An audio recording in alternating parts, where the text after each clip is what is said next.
Hello, welcome to GATE academy crash course of communication systems. तो हमने random variable में CDF PDF देखने के बाद हमने फिर वो सीडीएफ पीडीएफ कुछ कॉमनली एनकाउंटर जो आपके कंटिन्यूअस और डिस्क्रीट टाइम रैंडम वेरिएबल्स हैं उनके लिए हमने देखा उनको। फिर हमने रैंडम वेरिएबल्स को कैरेक्टराइज करने के लिए देखा कि कुछ पैरामीटर्स हम बता सकें जिससे हम इंफॉर्मेशन उस रैंडम वेरिएबल के परफॉर्मेंस की दे सकें। तो आपने पहला पैरामीटर डिफाइन किया मीन, जिसको आपने और क्या नाम दिया, weighted average, that is values of random variable weighted by their probabilities. तो उनके एवरेज को आपने नाम दिया वेटेड एवरेज मीन, जो आपको बताता है कि आपका जो डेंसिटी फंक्शन है वो कहां पर सेंटर्ड है।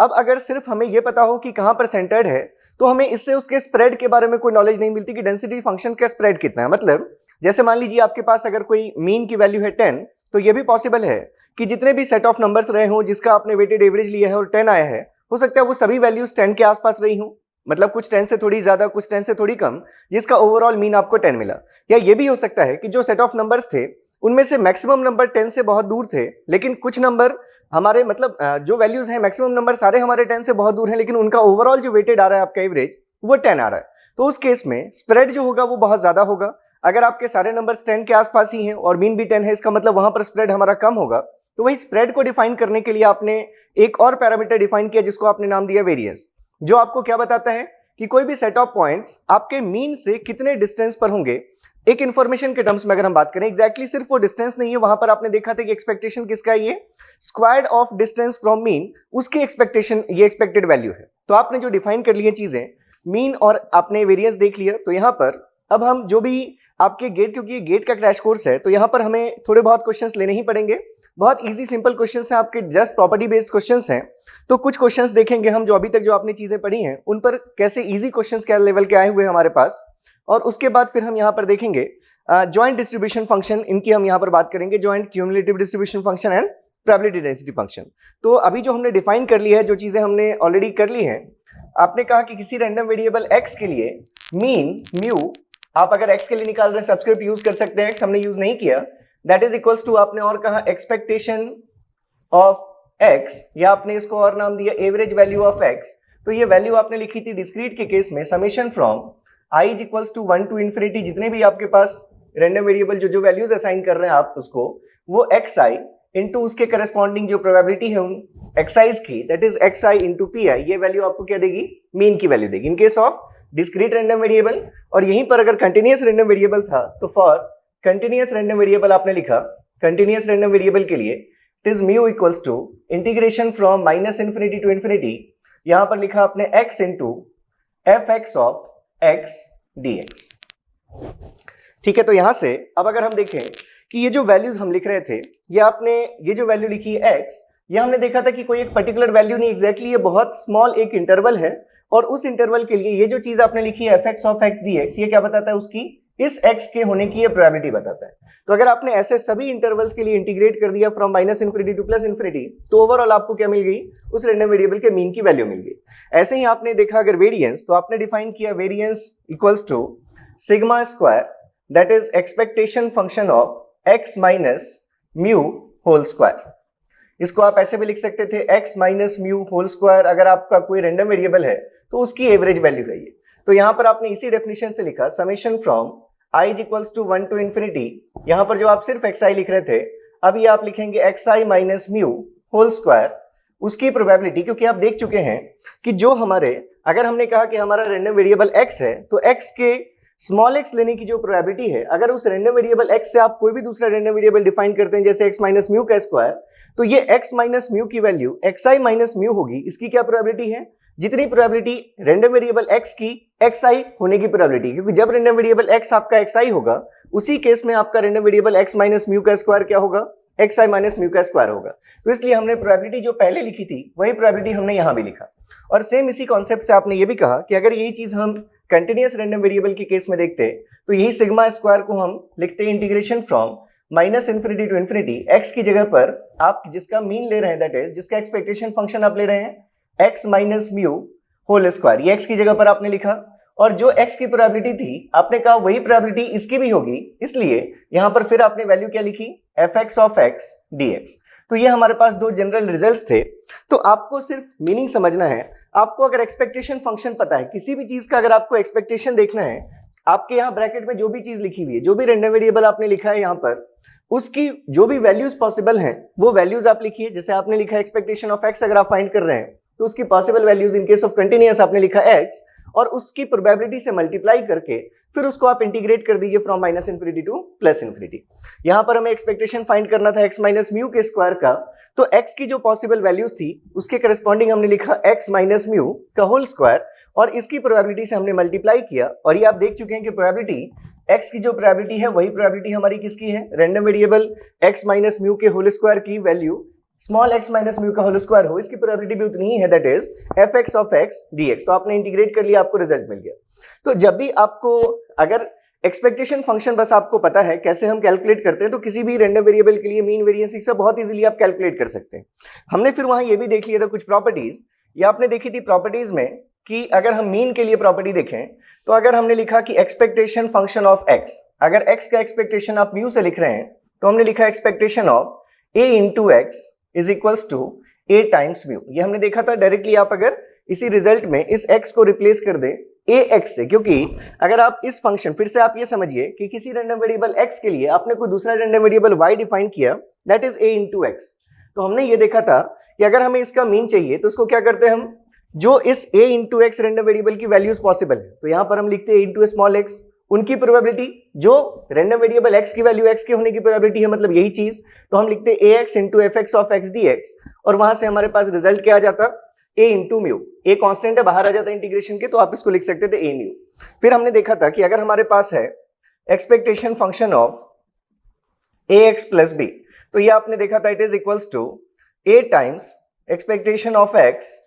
And plus b. मतलब हमने कहा था कि कांस्टेंट के लिए, जैसे आप पहले डिफाइन कर चुके हैं, कांस्टेंट की एवरेज वैल्यू कहें या हम आरएमएस वैल्यू कहें, सभी वैल्यूज हमारी क्या होती हैं, सेम। तो कांस्टेंट अगर आप कोई फंक्शन ले रहे हैं तो उसका जो एवरेज आएगा या उसका जो एक्सपेक्टेशन फंक्शन आएगा वो सेम होगा B.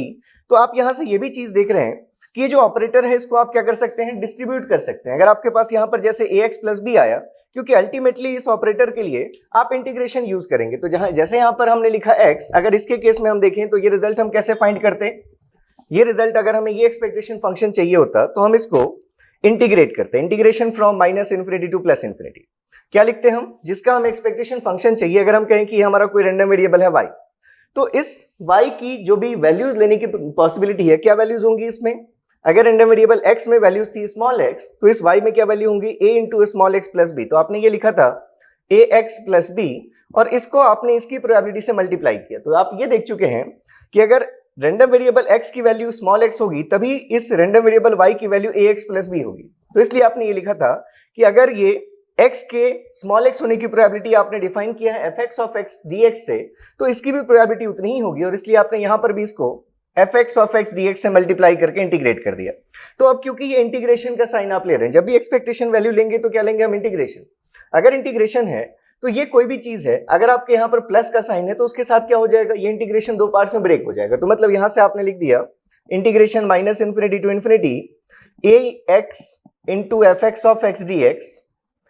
And plus integration minus infinity to plus infinity this b into f x of x D x. तो यहां पर हमने जो लिखा, क्योंकि आपको ये चीज समझ लेनी है कि जब भी हमारे पास एक्सपेक्टेशन में अगर आपके मल्टीपल टर्म्स हैं जो पॉजिटिव नेगेटिव साइन के साथ सेपरेटेड हैं, तो आप इस एक्सपेक्टेशन को डिस्ट्रीब्यूट कर सकते हैं। आपने इसको लिख लिया, इसको अगर हम चाहते तो इसको हम क्या लिख सकते थे, it is equals to expectation of a x and plus expectation function of b. और यहां से डायरेक्ट आप अगर देखते तो आपने पहले डिफाइन कर दिया कि ए इंटू एक्स का एक्सपेक्टेशन क्या होगा, A times expectation of x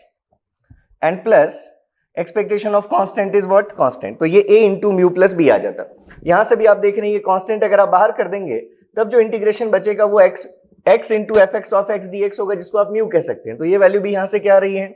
a mu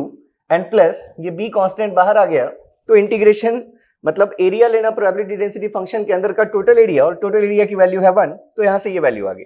ठीक है, तो ये जैसे आप मीन के केस में कर रहे हैं, तो मीन और वेरिएंस को आप डेफिनेशन समझने के लिए ठीक है आपने अलग अलग ट्रीट किया। अब उसके बाद इन दोनों का सिग्निफिकेंस आपको, मतलब दोनों को कैलकुलेट करने का प्रोसीजर बिल्कुल सेम समझना है कि आपको अगर वेरिएंस भी कैलकुलेट करना है तो अल्टीमेटली एक्सपेक्टेशन फंक्शन ही फाइंड करना है, आपको मीन भी कैलकुलेट करना है तो भी एक्सपेक्टेशन ही फाइंड करना है। किसका एक्सपेक्टेशन फाइंड करना है वो चीज बस चेंज हो रही है। तो कभी भी अगर आपको आएगा तो ये चीजें आपको ध्यान रखनी है। इसके बाद आपने और क्या देखा था कि अगर हम ये तो हमने लिख लिया कि एक्सपेक्टेशन ऑफ एनी कांस्टेंट, जैसे हमने बी लिया तो उसकी वैल्यू कांस्टेंट के ही बराबर होगी। फिर आपने ये भी लिखा था कि अगर हमारे पास, हमने ये लिख लिया था कि x प्लस वाई का अगर होगा तो उसको हम डिस्ट्रीब्यूट कर सकते हैं, वो चीज हमने देख ली अभी। इसके बाद वेरिएंस के लिए आपने ये लिखा था कि अगर हम कहें कि वेरिएंस ऑफ x, अगर वेरिएंस ऑफ x हमारा क्या है, दैट इज सिग्मा स्क्वायर, तो उस केस में वेरिएंस ऑफ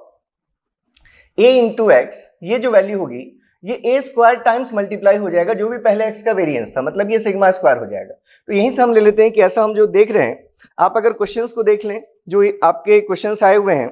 बिल्कुल इन सारे क्वेश्चंस को आप बहुत इजीली सॉल्व कर सकते हैं। जैसे हम अगर ले लें 1987 आईआईटी बॉम्बे का क्वेश्चन है, इस बार भी यही कंडक्ट करने वाली है। वेरिएंस आपको गिवन था, variance of a random variable x is, आपका कोई रैंडम वेरिएबल एक्स है, इसके लिए वेरिएंस ऑफ एक्स, ये वैल्यू आपको गिवन है सिग्मा एक्स स्क्वायर, और आपसे पूछा गया वेरिएंस ऑफ आपसे पूछा गया है minus k x is what. Minus k x की वैल्यू क्या होगी, आपको 4 ऑप्शंस गिवन है, ठीक है। तो अगर आप देखें, आपको जैसे यहां से हम जो रिजल्ट लिख रहे हैं इसको भी हम वेरीफाई कर लेंगे कि ऐसा क्यों हो रहा है। ये हम अगर a से मल्टीप्लाई कर रहे हैं किसी कांस्टेंट a से, ये स्मॉल x नहीं लिखेंगे, यहाँ पर आप कैपिटल X लिखेंगे, तो वेरिएंस ऑफ ax के लिए जो भी वैल्यू आपने कांस्टेंट लिया है इसका स्क्वायर मल्टीप्लाई हो जाएगा जो प्रीवियस वेरिएंस था हमारा। अगर आप देखें वेरिएंस ऑफ, जैसे आप लिखते हैं वेरिएंस ऑफ x, मतलब जिसको आपने कहा सिग्मा एक्स स्क्वायर, तो ये वैल्यू क्या होती है, sigma x square is equals to expectation function of x minus mu का होल स्क्वायर। हमें नहीं पता कि म्यू कितना है, म्यू को हम म्यू ही लेकर चलेंगे। तो अगर हम इस वैल्यू को देखते तो ये वैल्यू क्या होती है, integration from minus infinity to infinity. अगर हम x का वेरिएंस देख रहे हैं तो हमें x माइनस म्यू के होल स्क्वायर का एक्सपेक्टेशन देखना है। तो यहाँ पर हमने लिखा इसके जो भी वैल्यूज लेंगी ये, तो अगर x की वैल्यू पॉसिबल है x, तो x minus mu whole square into इसकी प्रोबेबिलिटी आपने लिखी fx ऑफ x dx और आपने इंटीग्रेट किया। अब अगर यहीं से हमें अगर पूछा जाता कि हमारा कोई रैंडम वेरिएबल आपने डिफाइन किया है y, that is equals to minus k x. अगर y की वैल्यू माइनस के एक्स है और अगर x में, अगर आप देखें तो x में जो वैल्यूज आप रैंडम वेरिएबल x की असाइन कर रहे हैं, अगर x की वैल्यूज आपने क्या असाइन की, इसमें क्या एलिमेंट्स हैं, जो वैल्यूज है हमारी वो क्या है, अगर x है, तो अगर आप यहां से देखें कि y में क्या वैल्यूज होंगी, तो y में आप क्या लिख सकते हैं, इसमें कौन कौन सी वैल्यूज होंगी, माइनस के इंटू जो x की पॉसिबल वैल्यूज है दैट इज x। तो मतलब अगर हम y के लिए मान लें कि इसका हमें वेरिएंस डिफाइन करना है, मतलब यहीं से अगर हम लिखते वेरिएंस ऑफ y, जहां पर y क्या है हमारा, y is minus k x, तो इसका वेरिएंस क्या होता, इस डेफिनेशन से जिसका आपको वेरिएंस निकालना है, आपको क्या लेना है, एक्सपेक्टेशन फंक्शन किसका, y माइनस जो म्यू होगा किसके लिए, जो y का मीन है, उसको अगर हम y म्यू y से रिप्रेजेंट कर देते हैं, तो y माइनस म्यू का होल स्क्वायर, ये एक्सपेक्टेशन फंक्शन आपको फाइंड करना है। अब अगर यहां पर हम देखें ये वैल्यू क्या होगी, that is minus infinity to infinity. आपको जिसका एक्सपेक्टेशन फंक्शन चाहिए इसकी पॉसिबल वैल्यूज क्या होंगी, x माइनस म्यू y का होल स्क्वायर इनटू इसकी प्रोबेबिलिटी। तो आपको पता है जो x की वैल्यू x लेने की प्रोबेबिलिटी है, उसको अगर आपने, अगर इसका पीडीएफ आपका fx ऑफ x है तो उससे रिप्रेजेंट किया fx ऑफ x dx से, तो इसके लिए भी सेम वैल्यू होगी fx ऑफ x dx। अब आपको ये वैल्यूज फाइंड करनी, तो यहां पर अगर आप देखें तो ये जो y की वैल्यूज हैं, y की पॉसिबल वैल्यूज हमने x लिखा, ये रॉन्ग है। क्या है y की वैल्यूज पॉसिबल, y की पॉसिबल वैल्यूज है माइनस के एक्स। तो यहां पर जो वैल्यू आएगी, ये वैल्यू क्या आएगी हमारी, हमने y की पॉसिबल वैल्यूज लिखी, तो ये हमने वैल्यू लिखी that is minus k x, ये हमने लिखा y की possible value minus mu y। इस पूरी चीज का क्या लेना है हमें, स्क्वायर, और इसको हम किससे मल्टीप्लाई करेंगे, fx ऑफ x dx, इसकी प्रोबेबिलिटी से और इंटीग्रेट करेंगे minus infinity to plus infinity. अब अगर आप यहां से देखें तो इसमें से अगर आपने यहां से that is integration from minus infinity to infinity mu, ये जो y आप ले रहे हैं, इस म्यू y की वैल्यू क्या होगी। अगर आपको ये पता है कि रैंडम वेरिएबल y आपका kx है, तो अगर x के लिए एक्सपेक्टेशन फंक्शन आपका पता है, जिसको आपने अगर नाम दे दिया म्यू या म्यू x, तो अगर आप एक्सपेक्टेशन देखना चाहते हैं माइनस के इंटू एक्स का, तो आपको पता है expectation of a into x is what, a into expectation function of x, मतलब ये वैल्यू क्या हो जाएगी, माइनस के से मल्टीप्लाई हो जाएगी वैल्यू किसकी, जो पहले एक्सपेक्टेशन फंक्शन था। तो अब यहां पर इस म्यू y की वैल्यू अगर आप देखें तो म्यू y की जगह पर आप क्या पुट कर सकते हैं, माइनस ऑफ के म्यू पुट कर सकते हैं। तो यहाँ पर अगर हमने वैल्यू पुट की तो it will be minus k x minus of minus के इंटू म्यू, जहां पर म्यू क्या है, एक्सपेक्टेशन फंक्शन है किसका, रैंडम वेरिएबल एक्स का, और इस पूरे का आपको क्या लेना है, square into f x of x D x. तो यहां से अगर आप देखें इन दोनों में से अगर आप माइनस के कॉमन लेकर बाहर कर दें तो फाइनली जो आपके पास सिग्मा वाई स्क्वायर की वैल्यू आ रही है वो वैल्यू कितनी मिली हमें, integration minus infinity to infinity minus k अगर हमने बाहर कर लिया तो हमारे पास रिजल्ट क्या है, x माइनस म्यू है, जहां पर म्यू हमारा क्या है, x का मीन, ठीक है। माइनस के हमने बाहर कर लिया तो x माइनस साइन कॉमन आपने ले लिया है तो माइनस म्यू, और इस पूरी चीज का क्या है आपका square into F x of x D x. अब यहां पर अगर आप देखें तो इसको हम ऐसे भी लिख सकते थे माइनस इन्फिनिटी टू इन्फिनिटी, इस माइनस के का स्क्वायर इंडिविजुअली अगर हम इसको चाहते तो ऐसे भी लिख सकते हैं माइनस के का square into x minus mu का square into f x of x D x, जहां पर म्यू क्या है आपके कोई कांस्टेंट वैल्यू है, average value of random variable x. तो अगर ये माइनस के स्क्वायर कांस्टेंट है तो इसका स्क्वायर आप बाहर अगर ले लेंगे तो वैल्यू क्या आ गई, k square into integration minus infinity to infinity x minus mu whole square into f x of x D x. तो यहां से अगर आप देखें तो इसी वैल्यू को आपने क्या डिफाइन किया है, ये वैल्यू आपको क्या बता रही है,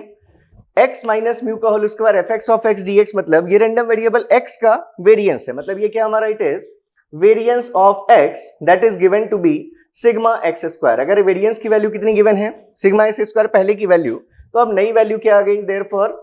variance of y that is variance of minus k x is equals to,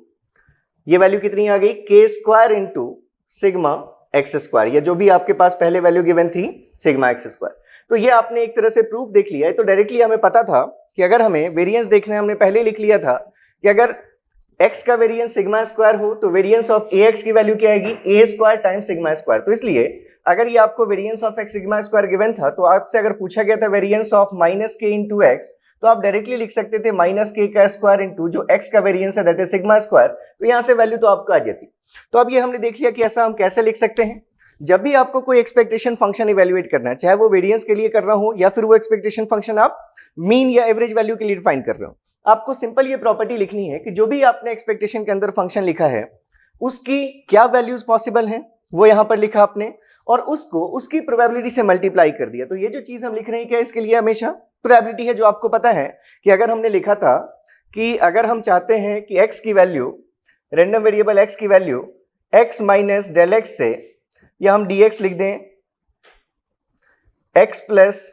dx के बीच हो, ये प्रोबेबिलिटी अगर हम डिफाइन करते हैं तो इसी प्रोबेबिलिटी को देखा था कि हमने इसको हम क्या लिख सकते हैं, इट इज इक्वल्स टू, अगर डेंसिटी फंक्शन की value F x of x है तो F x of x into D x, ये हमें क्या देगा, minus x minus D x से एक्स प्लस डी एक्स की होने की प्रोबेबिलिटी। तो इसी इंटरवल को हमने ये माना है कि जितनी भी हम वैल्यूज लिख रहे हैं स्मॉल एक्स, जैसे आपने यहाँ पर एक्स माइनस म्यू लिखा है तो आपने वेरिएंस के लिए लिखा,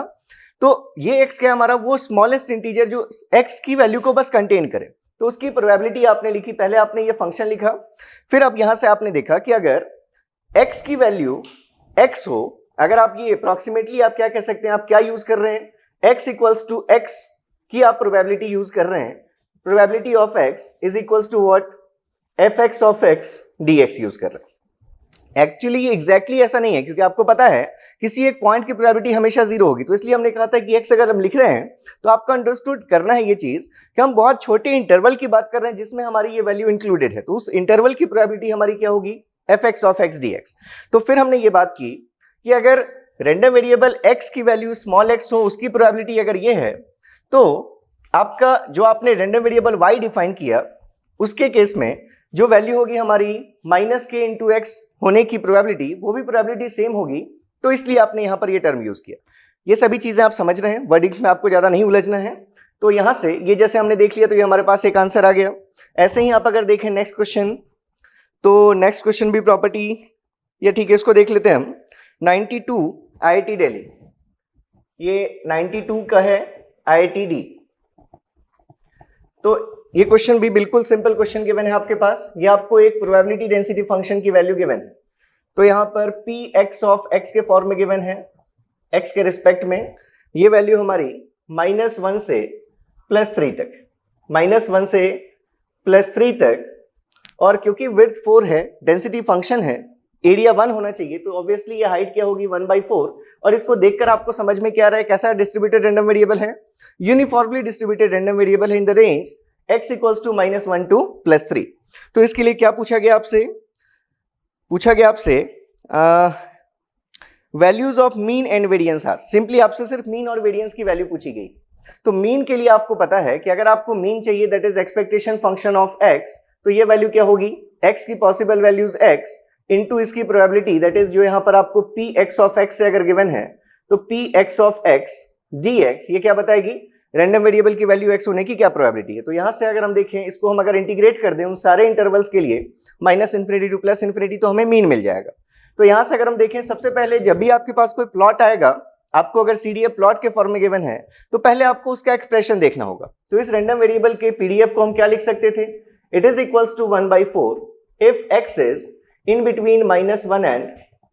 3। तो यहां पर आप नॉर्मली, क्योंकि कंटिन्यूअस रैंडम वेरिएबल है, तो हमने देखा हमेशा ही ये जो आपका स्टेप चेंज आता है, तो उसको आप यहाँ इनडिफाइंड नहीं मानते, अनडिफाइंड नहीं मानते, आप इसको भी इंक्लूड करते हैं कि ये वैल्यूज हमारी कहां से कहां तक है, -1 से 3 तक है। तो कंटिन्यूअस रैंडम वेरिएबल है, आप इसको इक्वलिटी का साइन ले सकते हैं, नहीं भी लेंगे तो फर्क नहीं पड़ेगा। तो यहां पर 1/4 लिखा हमने। तो अब ये वैल्यू अगर हम देखें इसके लिए अगर आप देखते हैं इसके मीन की वैल्यू, तो अगर हमारा ये फंक्शन कांस्टेंट है एंड इट इज 0, अदरवाइज इसके अलावा हम अगर देखें तो फंक्शन की वैल्यू कितनी है, 0। तो हमें बस इस रिलेशन में हमें ये वैल्यू पुट करनी है। तो ये वैल्यू हमारी जब एग्जिस्ट कर रही है तो कांस्टेंट है, तो इस कांस्टेंट को हम इंटीग्रेशन के बाहर लिख सकते हैं 1/4, लेकिन इंटीग्रेशन की लिमिट जो -∞ टू +∞ थी, अब वो सिर्फ कन्फाइंड हो जाएगी कहां से कहां तक, -1 से 3 के बीच में। तो ये आपने लिखा -1 to 3, उस बीच में आपने लिखा x dx का इंटीग्रेशन। तो क्या वैल्यू आ गई, दैट इज 1/4 इंटू x²/2 इसका इंटीग्रेशन आएगा, उस डिवाइडेड बाई 2 को हम यहीं लिख लेते हैं, और हमें x² में वैल्यू पुट करनी है फ्रॉम -1 to 3। तो ये वैल्यू कितनी आ गई, 1/8। आपने अगर स्क्वायर किया तो 3 का स्क्वायर 9 -1 का स्क्वायर -1 का स्क्वायर 1, तो ये वैल्यू हमारी कितनी आ गई,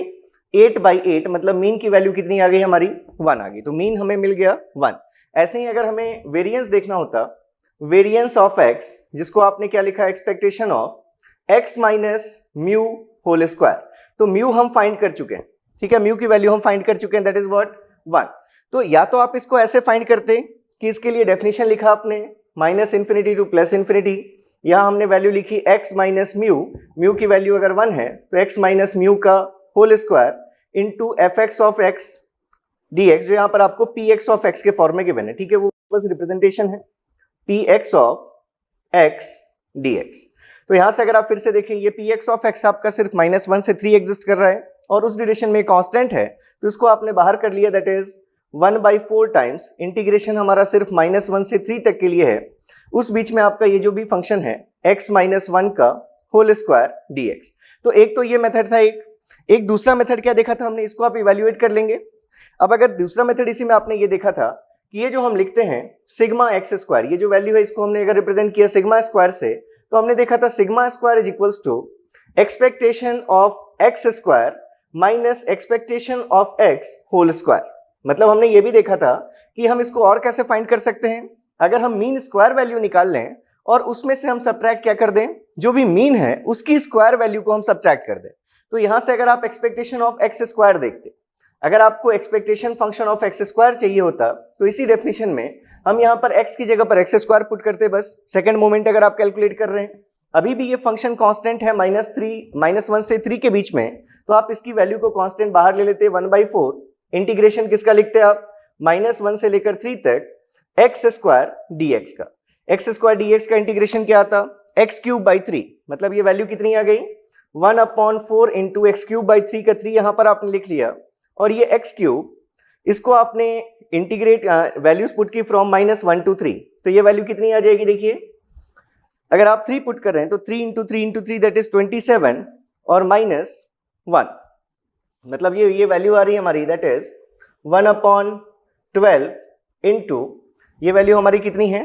27 और +1 दैट इज 28, तो ये वैल्यू कितनी आ गई 7/3 आ गई। तो आपको अगर ये पता चल गया इसकी वैल्यू कितनी आ गई 7/3, तो यहां से भी आप अगर इवैल्यूएट करते तो ये वैल्यू कितनी हो गई 7/3 माइनस एक्सपेक्टेशन ऑफ x, मतलब म्यू की वैल्यू आपने ऑलरेडी फाइंड कर ली है, दैट इज 1, तो 1 का स्क्वायर अगर इसमें से सब्ट्रैक्ट कर देते तो ये वैल्यू कितनी आ जाती, 7 माइनस 3 दैट इज 4/3 आ जाती। तो एक तो ये मेथड था, यहां से आप देख रहे हैं इजीली कैलकुलेट हो गया। अदरवाइज अगर आप इस इंटीग्रल को भी सॉल्व करेंगे तो इसकी वैल्यू क्या होगी, अगर हमने इसको आगे सॉल्व किया तो आप यहां से भी लिख सकते थे sigma x square equals to sigma x square is equals to 1/4 times x minus 1 का होल क्यूब डिवाइडेड बाई 3, और इसमें लिमिट्स आप अगर पुट करेंगे फ्रॉम -1 to 3 तो ये वैल्यू देखिए कितनी आ रही है, दैट इज 1/4 टाइम्स x अगर आपने 3 पुट किया तो 3 - 1 that is 2, 2 to the power 3 that is 8, minus जब आपने -1 पुट किया तो -1 that is -2, -2 to the power 3 that is -8, तो ये 8 माइनस ऑफ -8 उसको हम प्लस लिख देते हैं 8 डिवाइडेड बाई 3, तो यहां से वैल्यू कितनी आ गई हमारी 16/3, और ये 4 तो 16 से 4 टाइम्स कैंसिल हो जाएगा, यहां से भी क्या वैल्यू आ जाती है आपकी 4/3 आ जाती है, जैसी आपकी वैल्यू वहां से मिली है। तो अभी हम बस ये देख रहे हैं कि हमें एक्सपेक्टेशन फंक्शन को यूज करना है। तो एक्सपेक्टेशन फंक्शन को यूज करने के लिए हमें क्या करना है, एक्सपेक्टेशन के केस में हमेशा जब भी आपको एक्सपेक्टेशन लेना है किसी भी फंक्शन का, तो उसकी किसी भी रैंडम वेरिएबल का, तो उसकी possible values multiplied with probability of that value, और उसको इंटीग्रेट करना है आपको फ्रॉम -∞ टू +∞। तो यही चीज आप हर जगह देख रहे हैं। वेरिएंस के लिए भी बस आपको एक्सपेक्टेशन फंक्शन ही निकालना है आपके मन में। हमेशा जब भी आप क्वेश्चन सॉल्व कर रहे हो तो आपके दिमाग में ये चीज बिल्कुल क्लियर होनी चाहिए कि आप वेरिएंस निकाल रहे हैं मतलब एक्सपेक्टेशन फंक्शन को ही आप यूज कर रहे हैं, तो उसकी प्रॉपर्टी भी आप यूज करेंगे। तो नेक्स्ट अगर हम देखें, कुछ और क्वेश्चंस देखते हैं हम इसमें।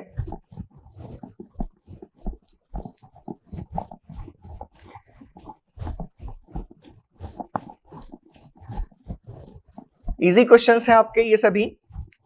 और इसके बाद फिर आपको एक टेस्ट पेपर यहाँ मिलेगा। अभी तक मैंने आपको प्रोबेबिलिटी के भी क्वेश्चंस नहीं दिए हैं, तो दोनों ही टेस्ट पेपर्स आपको एक साथ ही मिलेंगे। तो अल्टीमेटली अब अगर हम देखें तो 5 to 6 लेक्चर्स अभी हम और लेंगे इस रैंडम वेरिएबल प्रोसेस में। उसके बाद ये टॉपिक से क्वेश्चंस आपके बनेंगे। तो इसी बीच में कभी हो सकता है नेक्स्ट क्लास में ही हम एनर्जी स्पेक्ट्रल डेंसिटी और पावर स्पेक्ट्रल डेंसिटी को भी हम डिफाइन कर लें, क्योंकि उस पर बेस्ड क्वेश्चंस हमें देखने को मिलेंगे जब हम आगे के इसमें टॉपिक्स पढ़ेंगे।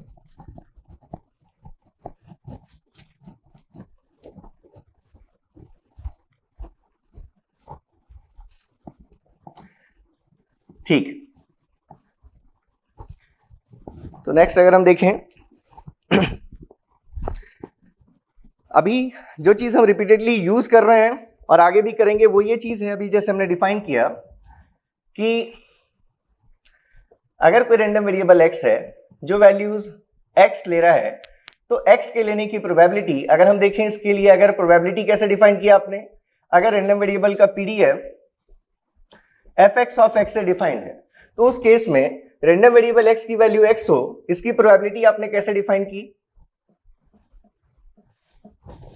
fx of x times dx से डिफाइन की। तो अगर आप कोई भी रैंडम वेरिएबल डिफाइन कर रहे हैं y, जिसके लिए मान लीजिए हमने ax प्लस b वैल्यू ले ली, या कुछ भी हमने वैल्यू ले ली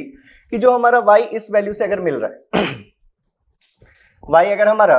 ax प्लस b है, तो उस केस में y की जो वैल्यूज होंगी वो वैल्यूज क्या होंगी, ax प्लस b। तो अगर हम इसके लिए देख रहे हैं प्रोबेबिलिटी, फिर से अगर हम इसके लिए प्रोबेबिलिटी की बात करें कि ये वैल्यू होगी y की, इसकी क्या प्रोबेबिलिटी है, तो उसकी प्रोबेबिलिटी क्या होगी, अभी भी आप यहां से बस ये डिफाइन कर रहे हैं कि अगर जब आप चाहते हैं कि y की वैल्यू ax प्लस b हो, ये किस कंडीशन में होगी वैल्यू, जब आपके इस कैपिटल X की वैल्यू आपने कितनी पुट की है, x, ये a और b तो कांस्टेंट है, मतलब ये वैल्यू किस पे डिपेंड कर रही है, इस x की वैल्यू स्मॉल x पे डिपेंड कर रही है। तो y की ये वैल्यू होगी, इसकी यही प्रोबेबिलिटी है जितनी प्रोबेबिलिटी x की वैल्यू स्मॉल x होगी उसकी है, क्योंकि जब x आपका स्मॉल x होगा उसी कंडीशन में y आपका क्या होगा, ax प्लस b होगा। तो इसलिए इसकी भी प्रोबेबिलिटी क्या लिखी हमने, fx ऑफ x dx लिखी। तो जब भी आपको एक्सपेक्टेशन फाइंड करना है, जैसे x का एक्सपेक्टेशन फाइंड करना था, तो आपने लिखा -∞ to ∞ x into fx of x dx, मतलब x और उसकी प्रोबेबिलिटी। तो ऐसे ही अगर आपको एक्सपेक्टेशन y फाइंड करना होता तो आप लिखते y इंटू जो इसकी प्रोबेबिलिटी होती। तो अब इस y की वैल्यू को अगर आप इस केस में देखना चाहते हैं कि आपका y अगर क्या है ax प्लस बी, तो उस केस में जो y की वैल्यूज होंगी उसको आपने क्या लिखा, उसको आपने लिखा ax प्लस बी, और इसके साथ फिर आपने क्या लिखा, जो इस वैल्यू की probability that is fx of x dx। तो ये चीज हमारी बस इंपॉर्टेंट है और इसी पर बेस्ड पूरी चीजें हम कैलकुलेट कर रहे हैं। तो अगर हम नेक्स्ट क्वेश्चन एक और देख लें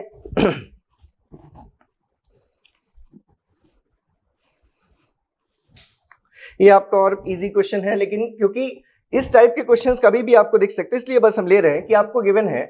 PDF p of x k into E to the power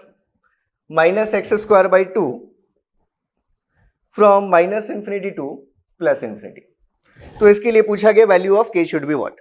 तो जैसे ही आपको पीडीएफ दिखे और कोई अननोन दिखे तो तुरंत आपको स्ट्राइक हो जाएगा कि अगर हमें इस k की वैल्यू जाननी है तो एक ही हमारी बस कंडीशन अप्लाई करनी है कि area under the PDF curve is unity. मतलब अगर हम देखें integration from minus infinity to infinity, जो भी px फंक्शन है, मतलब जिसकी वैल्यू आपको गिवन है k into E to the power minus x square by 2, तो अगर हम इसको x के रिस्पेक्ट में इंटीग्रेट करेंगे तो डेफिनेटली ये वैल्यू कितनी होनी चाहिए, 1 होनी चाहिए। आप इस कांस्टेंट k को बाहर भी लिख सकते हैं, तो k into minus infinity to infinity e to the power minus x square by 2 dx, जो भी ये वैल्यू आएगी वो वैल्यू हमारी 1 होनी चाहिए। तो यहाँ से आपने यूज किया जब आप गॉसियन फंक्शन पढ़ रहे थे, क्योंकि आप इसको देखकर भी समझ सकते हैं कि एक फॉर्म किस प्रकार है, गॉसियन पीडीएफ का ही आपका ये फॉर्म गिवन है। तो आपने ये देखा था कि अगर हमारे पास कोई फंक्शन होता है e to the power minus pi t square, तो इसका एरिया, मतलब इसको अगर हम इंटीग्रेट करें from minus infinity to infinity t के रिस्पेक्ट में, तो इसका एरिया कितना होता है 1। इसके लिए हमने देखा था एरिया की वैल्यू कितनी है इसकी 1। हम टी स्क्वायर लिखें एक्स स्क्वायर लिखें फर्क नहीं पड़ता, यहाँ एक्स स्क्वायर भी लिख देंगे तो भी एरिया क्या होगा इसके लिए, अगर एक्स के रिस्पेक्ट में इंटीग्रेट करेंगे from minus infinity to plus infinity value 1।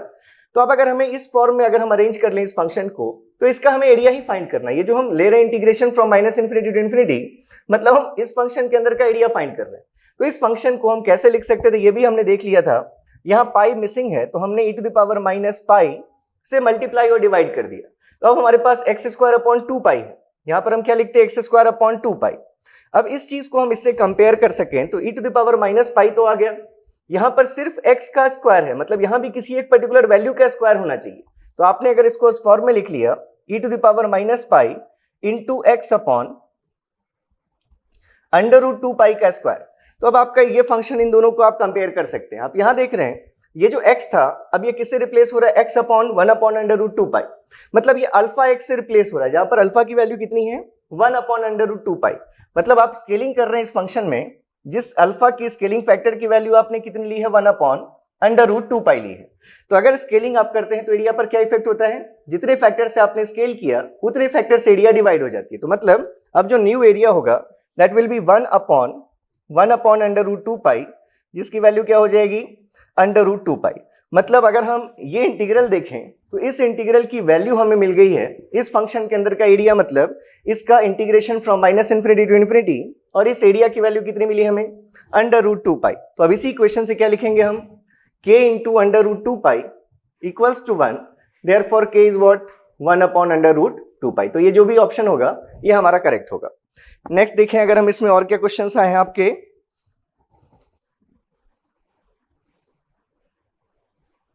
Okay, तो मोबाइल ऑफ हो गया, ठीक है कोई बात नहीं, नेक्स्ट क्वेश्चंस कुछ हम करेंगे। और अब जैसे मान लीजिए कि आपके पास अगर डेटा से रिलेटेड कोई क्वेश्चन होता है, जैसे मान लीजिए कि अगर क्वेश्चन ले लेते कि हमारे पास, जैसे एक क्वेश्चन आप देख सकते हैं आईटी बॉम्बे का ही क्वेश्चन है कि अगर आप x के रिस्पेक्ट में देखें और आपके पास अगर ऐसा पीडीएफ शो किया गया जो 0 से 4 सेकंड्स तक है और ये वैल्यू कितनी है k।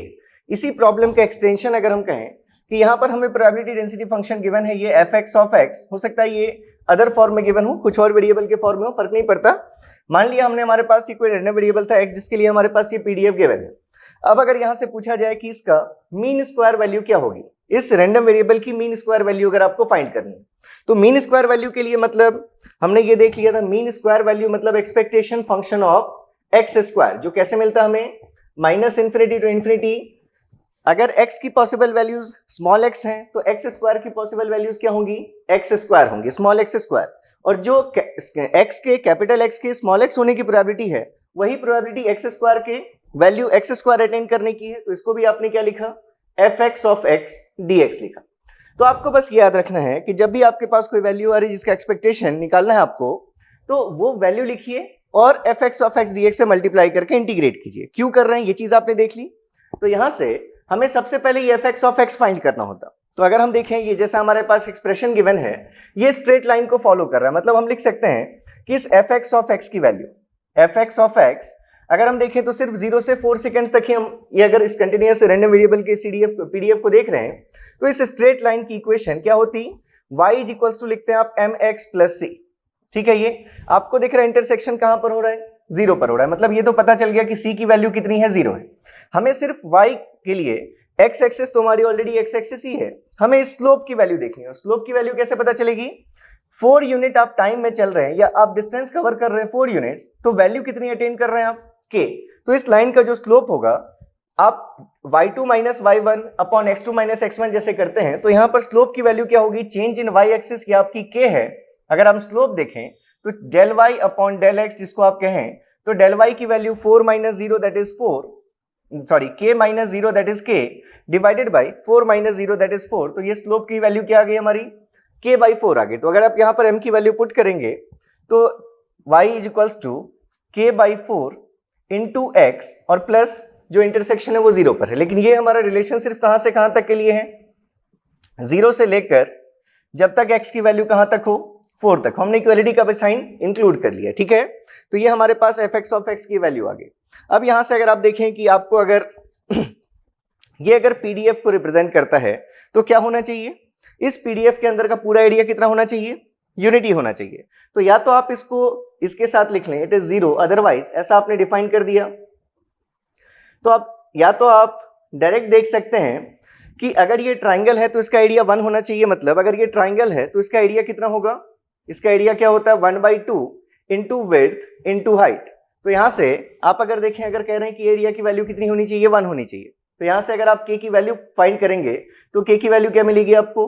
2/4 that is what 1/2। तो आपको k की वैल्यू मिल गई 1/2। तो अगर आप देखें यहां पर अगर आपने k की जगह 1/2 पुट किया तो यहां से क्या वैल्यू आएगी आपकी, that is equals to 1/8 into x for x in between 0 to 4 and it is equals to 0 otherwise. तो ये आपके पास आपके पीडीएफ की वैल्यू आ गई। और अगर पीडीएफ आपको पता है, ये वैल्यू अगर आपको पता चल गई fx ऑफ x dx, तो वहां पर ये वैल्यू सब्स्टिट्यूट कीजिए और यहां से आपका रिजल्ट आ जाएगा। तो अब ये लिमिट्स हमें माइनस इन्फिनिटी से प्लस इन्फिनिटी लेने की जरूरत नहीं है, हमारा सिर्फ कहां से कहां तक के बीच में एग्जिस्ट कर रहा है, 0 से 4 के बीच में। उस बीच में ये 1/8 कांस्टेंट हमने इसको बाहर लिख लिया, integration from 0 to 4 x square into fx of x की वैल्यू 1/8 आप ऑलरेडी कॉमन कर चुके हैं, यहां पर क्या मिलेगी इंटू x इंटू dx। तो अगर यहां से देखें हम तो क्या वैल्यू आ गई 1/8 इंटू ये x क्यूब है, x क्यूब का इंटीग्रेशन क्या होगा x 4/4, और इसमें आपको लिमिट्स कहां से कहां तक पुट करनी है, फ्रॉम 0 to 4। तो क्या वैल्यू होगी आपकी 1/8 into 4 into 4 to the power 4 that is 64 into 4 लिख लेते हैं इसको हम -0। तो आप यहां से देखें ये 4 और 4 कैंसिल, 8 से 64 कैंसिल, मतलब वैल्यू कितनी आ गई 8 आ गई। तो ये आपका बस एप्लीकेशन हमने देखा कि अगर हमारे पास पीडीएफ अगर गिवन है तो उस पीडीएफ से हम कैसे उसके लिए मीन स्क्वायर वैल्यू या यहाँ पर दूसरी चीजें फाइंड कर सकते हैं। यहीं पर अगर आपको एक्सपेक्टेड वैल्यू पूछी जाती फॉर x माइनस म्यू के होल स्क्वायर या कोई भी दूसरी एक्सपेक्टेड वैल्यू, तो जो हम यहाँ पुट करते, जैसे आपसे अगर पूछा जाता इसी में expectation of x minus mu whole square, अगर हमें इसका वेरिएंस निकालना होता, अगर यहाँ पर हम क्या फाइंड करना चाहते, वेरिएंस अगर हम फाइंड करना चाहते, तो क्या होता है वेरिएंस के लिए, फिर से क्या लिखते हैं हम, integration from minus infinity to infinity x minus mu के होल स्क्वायर के लिए यहां पर आपने क्या लिखा x minus mu whole square. ये रैंडम वेरिएबल क्या क्या वैल्यूज एज्यूम कर सकता है, जब जब x की वैल्यू स्मॉल x होगी तो x माइनस म्यू का होल स्क्वायर, और वो x हम कहां से कहां ले सकते हैं, माइनस इन्फिनिटी से x इन्फिनिटी के बीच में कुछ भी ले सकते हैं। और इस पर्टिकुलर की प्रोबेबिलिटी जो रैंडम वेरिएबल x की वैल्यू x के होने की प्रोबेबिलिटी है, मतलब fx ऑफ x dx। तो आपको सिंपली ये चीज फाइंड करनी थी। तो यहां से अगर आप इस रैंडम वेरिएबल का पहले अगर मीन फाइंड करते तो मीन की वैल्यू जो भी आती वो यहां पर आप सब्स्टिट्यूट कर सकते थे। इसी चीज को और कैसे फाइंड कर सकते थे आप, ये तो आगे यहां पर आप इसको स्प्रेड कर सकते हैं, क्योंकि हमने देखा कि एक्सपेक्टेशन फंक्शन हमारा क्या है, प्लस और माइनस साइन के साथ आप इसको डिस्ट्रीब्यूट कर सकते हैं। मतलब यहां से अगर आप इसको और लिखना चाहते तो ऐसे भी लिख सकते थे, expectation of x square minus 2 mu into x and plus mu square. तो अगर आपने इसको डिस्ट्रीब्यूट कर दिया तो expectation of x square minus 2 mu into expectation of x, क्योंकि 2 म्यू कांस्टेंट है तो उसको हम, आपने लिखा था एक्सपेक्टेशन ऑफ ए एक्स, जहां ए कोई कांस्टेंट हो तो उसको हम ए इंटू एक्सपेक्टेशन ऑफ एक्स लिख सकते हैं। तो ऐसे ही हमने 2 म्यू को बाहर कर लिया और एक्सपेक्टेशन ऑफ क्या बचा, सिर्फ एक्स बचा,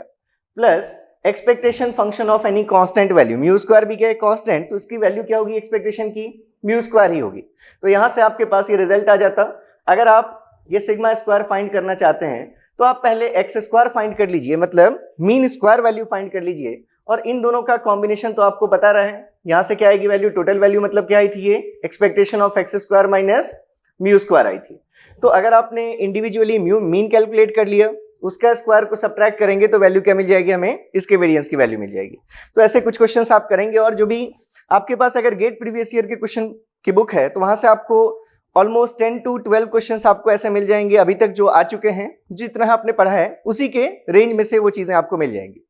तो अब हम यहाँ पर एक टॉपिक देख लेते हैं जिसको अब हमें, क्योंकि अभी तक हम एक रैंडम वेरिएबल पर कंसंट्रेटेड है, अभी हम सिंगल रैंडम वेरिएबल के लिए भी हमें कुछ चीजें पढ़नी है। जैसे हमने गॉसियन फंक्शन की प्रॉपर्टीज की बात की, कि जितने भी हमने पीडीएफ्स देखे हैं हम उन सब के लिए मीन और वेरिएंस की बात करेंगे, और उसके बाद फिर हम सिंगल वेरिएबल, जो सिंगल रैंडम वेरिएबल्स हैं उनके लिए भी हम ट्रांसफॉर्मेशन देखेंगे।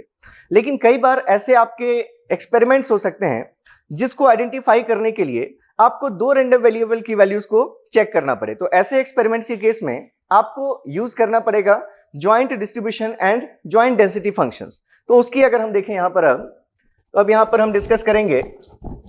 Joint density and joint distribution functions.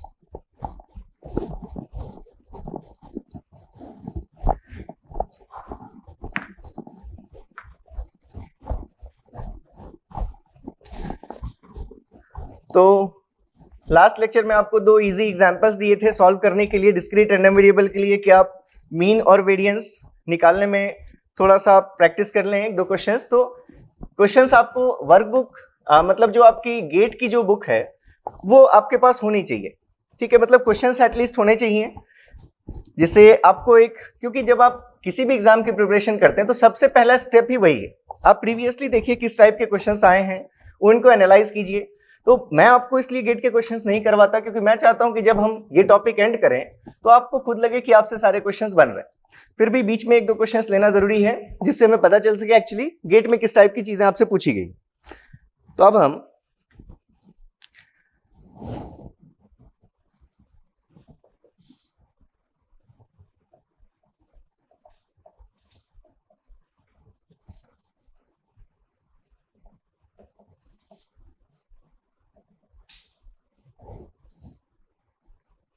अगर हम देखें joint distribution and density functions, तो कहां पर यूज करेंगे,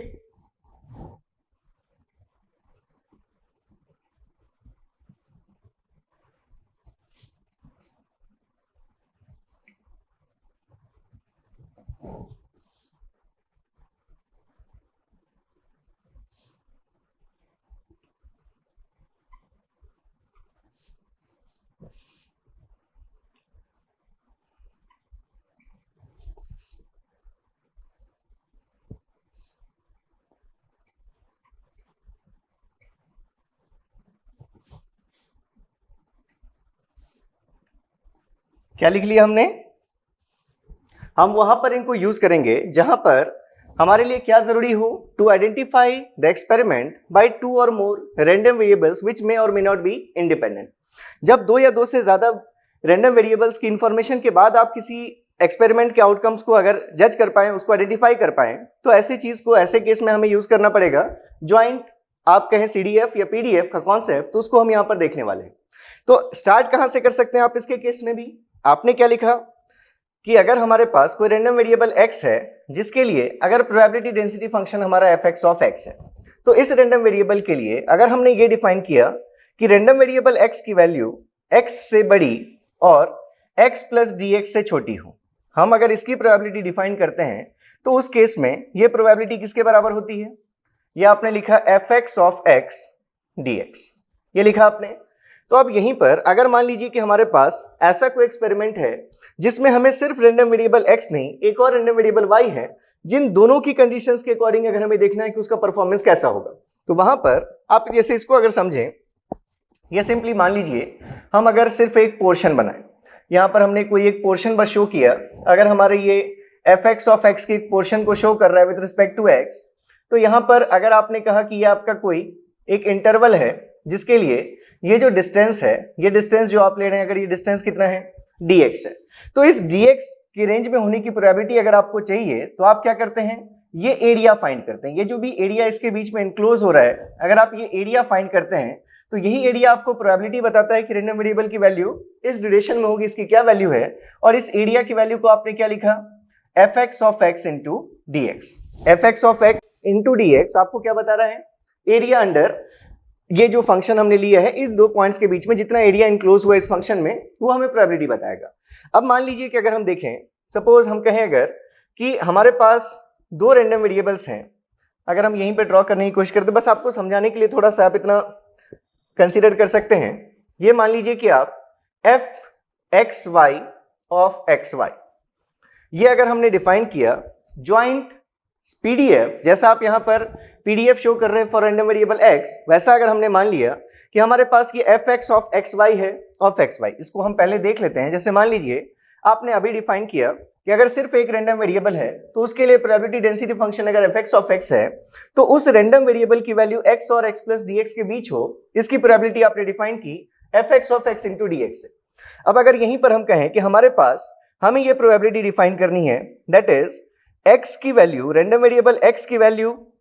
x से x प्लस dx के बीच हो, जबकि उसी टाइम पर हमारे पास ये भी रिक्वायरमेंट है कि एक दूसरा रैंडम वेरिएबल y है, उसकी वैल्यू भी हमारी y से लेकर y प्लस डेल y के बीच हो। अगर हम ये चाहते हैं, अब ये हमारा इवेंट है, जैसे पहले आप अगर सिर्फ एक रैंडम वेरिएबल के केस में देख रहे थे, अगर हमारे एक से ज्यादा रैंडम वेरिएबल्स हैं और साइमल्टेनियसली हमने कंस्ट्रेंट रख दिया कि हमें प्रोबेबिलिटी चाहिए कि x की वैल्यू x से लेकर x प्लस dx के बीच हो और उसी टाइम पर y की भी वैल्यू जो हो वो y प्लस dy और y के ही बीच में हो, तो इस प्रोबेबिलिटी को भी हम कैसे डिफाइन कर सकते हैं, जैसे हमने यहां लिखा तो ऐसे ही अगर आप यहां पर लिखें f(x, y) of xy into dx into dy, जैसे अगर एक था तो सिर्फ हमने f(x) ऑफ x dx लिखा था, अब अगर दो आ गए तो उनके लिए आपने ये ज्वाइंट पीडीएफ डिफाइन किया, इसको आप कह सकते हैं ये क्या लिखा है आपने, it is joint probability density function, joint PDF of x and y। तो इसको अगर आपने नाम दिया f(x) of y xy into, जैसे यहाँ सिर्फ dx लेते थे और यहाँ पर अब क्या लेना पड़ेगा, dy भी लेना पड़ेगा। तो हम ये बात कर रहे थे कि मान लीजिए ये आपकी y एक्सिस है और ये आपकी x एक्सिस है, ठीक है, मतलब रैंडम वेरिएबल की जो वैल्यूज होंगी उसमें से हम अगर ये स्मॉल x और स्मॉल y लिख लेते हैं, ये स्मॉल y रैंडम वेरिएबल की जो वैल्यूज होंगी और ये स्मॉल x है जो रैंडम वेरिएबल x की वैल्यूज हो सकती है। अब अगर हम देखें, मान लीजिए हम कहें कि हमारे पास यहाँ पर एक हम कोई भी अगर एक रीजन कंसीडर कर रहे हैं कि ये हमारे पास इस टाइप का ये कोई फंक्शन, ठीक है, जैसे हमने इसका एक पोर्शन ड्रॉ किया था वैसे ही हमने इसका भी क्या किया, बस एक पोर्शन ड्रॉ किया। अब इसके अंदर अगर हम कोई एक स्मॉल सरफेस कंज्यूम कर ले, जैसे यहाँ पर अगर ये आपकी फंक्शन लाइन के फॉर्म में आपने डिफाइन किया था तो इसका हमने कुछ एक पोर्शन यहाँ पर एज्यूम कर लिया था, जिस लेंथ को हमने क्या नाम दिया कि ये जो हमारा ड्यूरेशन है ये क्या हमारा dx है। अब क्योंकि जो पहले आपका था वो सिंगल रैंडम वेरिएबल था, अब अगर टू रैंडम वेरिएबल्स हैं तो आपका टू डायमेंशनल प्लेन बन रहा है। अगर थ्री रैंडम वेरिएबल्स होंगे तो क्या बनेगा, थ्री डायमेंशनल स्पेस बनेगा। ऐसे एन रैंडम वेरिएबल्स होंगे तो एन डायमेंशनल स्पेस में आपको वही एनालिसिस करनी पड़ेगी। तो अब यहाँ पर मान लीजिए कि हमारे पास हम कहें कि ये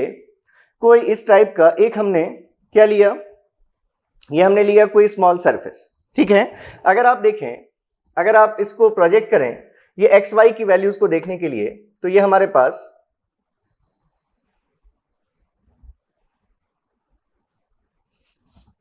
अगर हम मान लें कि इस टाइप से ये हमारे पास कोई चीज आ रही है,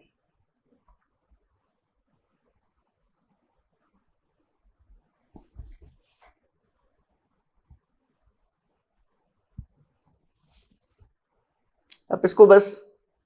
थोड़ा सा कंसीडर कर लेंगे। मान लिया हमने कि ये हमारे पास इस टाइप की ये वैल्यूज। अब अगर हम इसमें देख रहे हैं, इसमें अगर हम देख रहे हैं, अगर हम इस लेंथ को,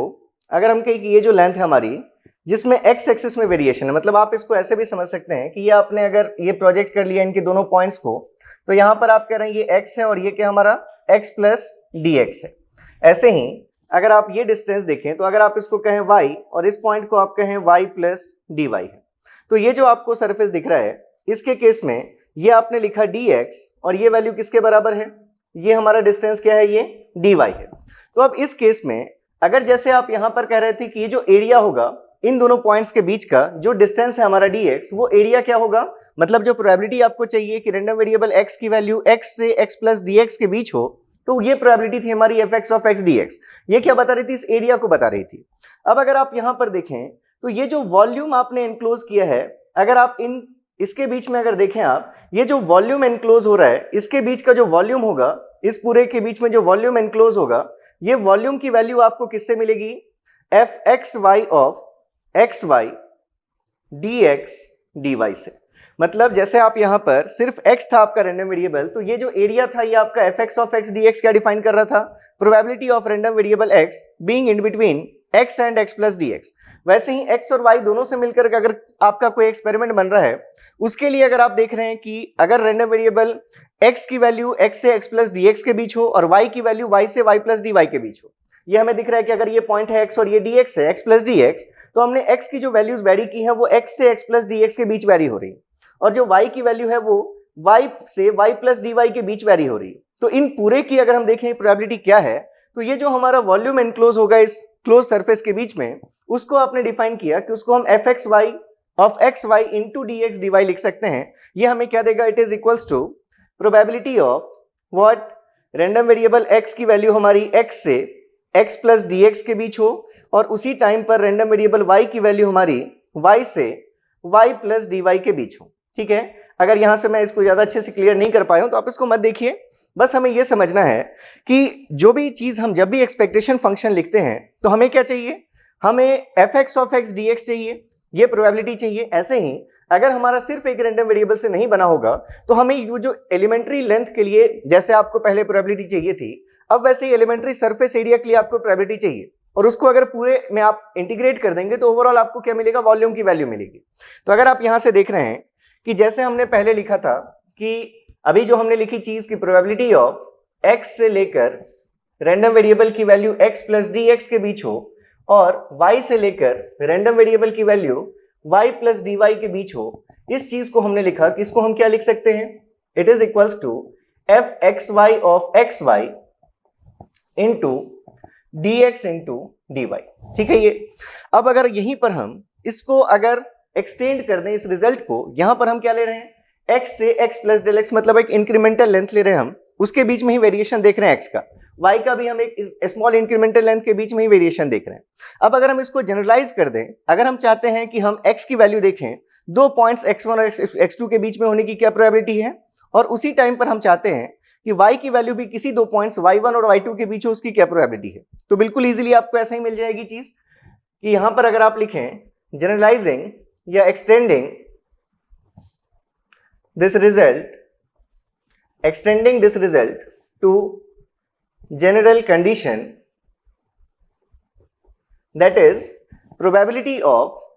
random variable x की वैल्यू किसी दो पॉइंट्स x1 और x2 के बीच में हो और उसके साथ रैंडम वेरिएबल y की वैल्यू y1 से y2 के बीच में हो, इसकी क्या प्रोबेबिलिटी है। तो पहले अगर आपने एक इंक्रीमेंटल लेंथ लिया था बस, तो यहां पर आपने क्या लिखा, dx dy बस लिखा। ठीक है, जैसे यहीं पर आपने अगर आपने सिर्फ ये प्रोबेबिलिटी डिफाइन की कि x की वैल्यू x से x प्लस dx हो, तो आपने ये वैल्यू लिखी। अब इसके बाद यहीं पर अगर आपने लिख दिया था कि प्रोबेबिलिटी ऑफ, अगर आपको पीडीएफ पता हो और अगर आप लिखते हैं प्रोबेबिलिटी ऑफ x1 से लेकर रैंडम वेरिएबल की वैल्यू x2 के बीच हो, तो आप क्या करते हैं, जो भी इसके लिए प्रोबेबिलिटी डेंसिटी फंक्शन x का, उसको आपने क्या किया था, ये fx ऑफ x dx को आपने इंटीग्रेट किया था कहां से कहां तक, x1 से लेकर x2 तक। ये ठीक है, ये ध्यान है आपको। क्यों कर रहे हैं ऐसा, अगर हमें एलिमेंट्री लेंथ के लिए प्रोबेबिलिटी पता चल गई तो उसको हम इस पूरे इंटरवल में अगर इंटीग्रेट कर दें तो इस इंटरवल के लिए होने की प्रोबेबिलिटी हमें पता चल जाएगी। तो इसी कॉन्सेप्ट को जो अभी हमने सिंगल वेरिएबल के लिए देखा था, अब अगर इसी को एक्सटेंड कर दें जो आपके टू वेरिएबल्स हैं उसके लिए, तो अब इसकी प्रोबेबिलिटी क्या होगी, हम ये चाहते हैं कि y की जो वैल्यूज हों वो कहां से कहां तक रहें, y1 से y2, और x की वैल्यूज कहां से कहां तक रहें, x1 से x2। उस बीच में हमें क्या लिखना है, इनका ज्वाइंट पीडीएफ। तो ज्वाइंट पीडीएफ क्या है आपका, x f(x, y) of xy into dx into dy। ये हो गई चीज, क्या हो गया ये, अगर हमें रैंडम वेरिएबल की वैल्यू चाहिए x की x1 से x2 के बीच में, y की वैल्यू चाहिए y1 से y2 के बीच में, तो हम ये रिजल्ट यूज कर सकते हैं। तो एक ये हमारे पास इंपॉर्टेंट रिजल्ट आ गया। ये आप समझ रहे हैं कि कैसे हमने सिंगल जो रैंडम वेरिएबल के कॉन्सेप्ट थे उसी के कॉन्सेप्ट को बस हमने अप्लाई किया, यहां पर कुछ भी नया हमने नहीं देखा, ठीक है। अब यहीं से अगर आप डिफाइन करें ज्वाइंट सीडीएफ, तो अगर हम डिफाइन करें ज्वाइंट क्यूमुलेटिव डिस्ट्रीब्यूशन फंक्शन, ठीक है। ज्वाइंट सीडीएफ अगर आप देखेंगे तो ज्वाइंट सीडीएफ के केस में क्या होता है, जैसे अगर आप किसी रैंडम वेरिएबल x के लिए बस सीडीएफ देखते हैं तो f(x of x) लिखते हैं, क्या वैल्यू लिखते हैं, probability of random variable x being less than और इक्वल्स टू x। तो ये हमारा सिंगल रैंडम वेरिएबल के लिए सीडीएफ था। अब जैसे ही आपने सीडीएफ डिफाइन किया ज्वाइंट सीडीएफ, मतलब अब यहां पर आपको क्या चाहिए, आपको चाहिए f(xy ऑफ xy। बस हमने यहां पर भी कैपिटल रिप्रेजेंटेशन यूज किया, आप स्मॉल रिप्रेजेंटेशन यूज कर रहे हैं किसके लिए, डेंसिटी फंक्शन के लिए। यहां पर हमने पहले ही डिफाइन कर दिया ये क्या हमारा joint density probability density function है। तो उस केस में अब यहां पर अगर आपको f(xy) चाहिए तो मतलब ये क्या है, probability of value of random variable x being less than और equals to x while at the same time value of random variable y must be less than और इक्वल्स टू y। तो अब अगर आपको ये वैल्यूज अगर चाहिए तो क्या होगी वैल्यू, आप प्रोबेबिलिटी x की कैसी चाहते हैं, x रैंडम वेरिएबल की वैल्यू किस रेंज में हो, x से छोटी ये x के इक्वल, मतलब x की वैल्यू कहां से कहां तक लाई कर सकती है, कैपिटल X के लिए -∞ से लेकर x तक लाई कर सकती है। मतलब इसी डिस्ट्रीब्यूशन फंक्शन के इसी डेफिनेशन से ये जो आपने प्रोबेबिलिटी लिखी है कि अगर आपको x की वैल्यू x1 से x2 चाहिए तो आपको x1 से x2 लेना है x के लिए लिमिट, और y1 से y2 लेना है y के लिए लिमिट। तो यहां पर x1 की वैल्यू आप कहां से कहां तक कह रहे हैं, -∞ से लेकर x तक कुछ भी हो सकती है x की वैल्यू, और ऐसे ही y की वैल्यू भी क्या हो सकती है, -∞ से लेकर y तक कुछ भी हो सकती है। तो इसलिए ये रिजल्ट क्या आ जाएगा, y के लिए अगर लिखें तो -∞ टू y, ऐसे ही x के लिए लिखें तो -∞ टू x, उस बीच में जो भी आपका ज्वाइंट पीडीएफ फंक्शन आपको पता है f(x of x, f(xy of xy dx dy), तो अगर आप इसको इंटीग्रेट कर लेंगे इन रीजन्स में तो आपको क्या मिल जाएगा, ज्वाइंट क्यूमुलेटिव डिस्ट्रीब्यूशन फंक्शन मिल जाएगा। तो यहां से ये भी चीज हमारे लिए इंपॉर्टेंट है, ठीक है। इन सभी चीजों को हम अभी देखेंगे कैसे हम एग्जांपल्स में यूज कर सकते हैं, और इजीली जो भी बस एक्सपेक्टेशन फंक्शन की वैल्यूज आपको समझ में आनी चाहिए, कैसे हम एक्सपेक्टेशन निकालते हैं किसी भी वैल्यू का। तो जैसे यहां पर ये चीज आ गई, अब मान लीजिए कि हमारा जो कंसर्न है वो सिर्फ ये है कि कैपिटल X की वैल्यू x से छोटी हो, y की वैल्यू कुछ भी हो, हमें उससे कोई मतलब नहीं है। मतलब अगर आप क्या जानना चाहते हैं, हम सिर्फ इतने पार्ट में इंटरेस्टेड हैं कि x की वैल्यू x से छोटी हो, इसकी क्या प्रोबेबिलिटी होगी। मतलब हम क्या जानना चाह रहे हैं एक्चुअली, अगर आप ये जानना चाह रहे हैं मतलब आपको किस में इंटरेस्ट है, सिर्फ रैंडम वेरिएबल x के क्यूमुलेटिव डिस्ट्रीब्यूशन फंक्शन में इंटरेस्ट है। तो उस केस में अगर हम लिखें कि we are concern only with random variable x less than x, y can take any value in the interval -∞ to ∞। मतलब अगर हम कहें कि हमारा जो इंटरेस्ट है वो सिर्फ क्या है, रैंडम वेरिएबल x की वैल्यू x से स्मॉल x से छोटी हो या उसके इक्वल हो, हम ये जानना चाहते हैं जो क्वाइट इंडिपेंडेंटली हैपन हो रहा है किससे, y से। y की वैल्यू चाहे कुछ भी होती रहे, हमें उससे मतलब नहीं है। तो ऐसे केस में अगर आप देखें तो इसी जो आपने क्यूमुलेटिव डिस्ट्रीब्यूशन फंक्शन डिफाइन किया है, इसी डिस्ट्रीब्यूशन फंक्शन से अगर आप देखना चाहते हैं f(x of x) की वैल्यू, मतलब अगर आपके पास ज्वाइंट डेंसिटी फंक्शन है और उससे आपको क्या फाइंड करना है, आपको रैंडम वेरिएबल x का सिंगल जो एक रैंडम वेरिएबल है उसके लिए अगर आपको क्यूमुलेटिव डिस्ट्रीब्यूशन फंक्शन अगर फाइंड करना है तो ये फंक्शन हमें कैसे मिल जाएगा। क्या कहा हमने कि अगर हमें फर्क नहीं पड़ता कि y की वैल्यू क्या होगी, मतलब हम x के लिए तो यही रेंज सेलेक्ट करेंगे, लेकिन y की रेंज हम क्या ले लेंगे, y कुछ भी हो, मतलब -∞ से ∞ कुछ भी वैल्यू करे वेरी, हमें फर्क नहीं पड़ता। मतलब अगर हम देखें तो ये हम क्या डिफाइन कर रहे हैं, probability of random variable x being less than equals to x only, but y can take any value in between -∞ to +∞। तो उस केस में ये आप इक्वलिटी यहां लेने की जरूरत नहीं है, इंफिनिटी। तो इस केस में अगर हम देखें तो ये वैल्यू क्या होगी, इसी डेफिनेशन से हमने पहले y पर बाउंड रखा था कि 0 से हमारी मतलब वैल्यू हमारी y से छोटी होनी चाहिए, तो हमने यहां पर इंटीग्रेशन की लिमिट -∞ टू y ली थी। अब अगर आपने ये बाउंड हटा दिया y से, तो इसी डेफिनेशन से आपको f(x) की क्या वैल्यू मिल जाएगी, इंटीग्रेशन फ्रॉम -∞ टू ∞। ये y की लिमिट्स हैं, लेकिन x की लिमिट्स अभी भी क्या रहेंगी, क्योंकि आप x की वैल्यू क्या चाहते हैं, जब तक रैंडम वेरिएबल x की वैल्यू स्मॉल x से छोटी या उसके इक्वल हो, मतलब इसके लिए लिमिट अभी भी हमारी क्या है, -∞ टू x है। और इस बीच में क्या लिखेंगे, जो भी आपका जॉइंट डिस्ट्रीब्यूशन डेंसिटी फंक्शन है f(x(y) of xy dx dy लिखेंगे, ठीक है ये चीज। तो एक ये आपके लिए इंपॉर्टेंट हो गया। ऐसे ही हम और क्या लिख सकते थे, अगर हम लिखना चाहते fy ऑफ y, तो ये वैल्यू क्या होती है, प्रोबेबिलिटी ऑफ x की वैल्यू कुछ भी हो, -∞ से x हमारा कुछ भी वैल्यू ले रहा हो, लेकिन जो x की y की वैल्यू होनी चाहिए वो हमारी क्या होनी चाहिए, y less than equals to y होनी चाहिए। तो ऐसे केस में वैल्यू क्या होती, ये वैल्यू हमारी -∞ से y ही होती, ये वैल्यू हमारी -∞ से ∞, x की वैल्यू कुछ भी वेरी कर सकती है, और f(x) of xy into f(x)y of xy into dx dy इस वैल्यू से मिल जाती, ठीक है। अब मान लीजिए ये तो हमारे पास ये रिजल्ट आ गया कि हमने, अगर हमारे पास जॉइंट डिस्ट्रीब्यूशन फंक्शन है, जॉइंट डेंसिटी फंक्शन, तो उससे हम अपना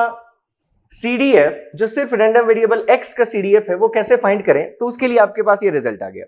अब अगर यहीं से अगर हमें पता है कि ये हमारा क्या है, ये अगर हमारा हमें दे रहा है, अगर ये CDF की वैल्यू दे रहा है, तो अगर CDF आपको पता है और यहां से अगर आपको PDF फाइंड करना हो तो कैसे फाइंड करेंगे आप, अगर यहां से आपसे पूछा जाए कि हमें PDF चाहिए, PDF that is what, f(x) of x, आप सिंगल x रैंडम वेरिएबल का PDF डिफाइन करना चाहते हैं, किसके टर्म्स में, अगर हम क्या ले लें, f(x)y ऑफ xy अगर नोन है, मतलब अगर जॉइंट PDF हमारा नोन है, तो उससे हम ये f(x) ऑफ x को कैसे फाइंड करेंगे। तो f(x) of x, small f(x) of x आपको इस क्यूमुलेटिव डिस्ट्रीब्यूशन फंक्शन से कैसे मिलता है, अगर आप इसको डिफरेंशिएट करते हैं, वही आपने बाय डेफिनेशन लिखी थी कि PDF is differentiation of CDF, तो ये वैल्यू किसके बराबर होगी, d/dx of f(x) of x। तो आपने अगर f(x) ऑफ x की ये वैल्यू ले रखी है, जो आप क्या कर रहे हैं, x के रिस्पेक्ट में इंटीग्रेट कर रहे हैं, और उस चीज को ही आपको x के रिस्पेक्ट में डिफरेंशिएट करना है। तो क्योंकि दोनों डिफरेंशिएशन और इंटीग्रेशन x के रिस्पेक्ट में है, तो ये डिफरेंशिएशन और ये इंटीग्रेशन कैंसल आउट हो जाएगा, मतलब सिर्फ क्या बचेगा आपके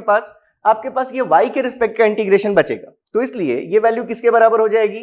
इंटीग्रेशन, और y की लिमिट्स आपने कहां से कहां तक ले ली हैं, क्योंकि आप इंडिपेंडेंटली x की वैल्यूज को देखना चाहते हो, तो इसलिए आपने y की लिमिट्स आपने ले ली हैं, -∞ से ∞, कुछ भी वेरी करे हमें फर्क नहीं पड़ता। तो उस बीच में अब ये वैल्यू आपके पास क्या रह गई, f(x)y ऑफ xy, x के रिस्पेक्ट में जो इंटीग्रेशन था वो आपका कैंसल आउट हो गया, तो यहाँ पर, और ये dx भी इसलिए कैंसल आउट हो गया, तो सिर्फ क्या बची हुई चीज, dy बची हुई है। तो ये आपके पास रिजल्ट आ गया कि अगर हमारे पास जॉइंट PDF है, तो वहां से हम सिंगल PDF को कैसे फाइंड करें, ये हमारे पास रिजल्ट आ गया। ऐसे ही यहां से रिजल्ट आ जाता, fy ऑफ y से अगर आप इसके लिए PDF डिफाइन करते, तो ये लिमिट फिर से कैंसिल हो जाती, सिर्फ ये लिमिट कैंसिल हो जाती y वाली, सिर्फ -∞ टू ∞, उस केस में dx रह जाता। यहां तक समझ रहे हैं हम। देखिए अभी तक हमने क्या किया, एक बार हम फिर से देख लेते हैं इसको। सबसे पहले आपने डिफाइन किया कि अगर आपके पास कोई रैंडम वेरिएबल x है, उसके लिए अगर density function f(x) of x से आप लिखते हैं,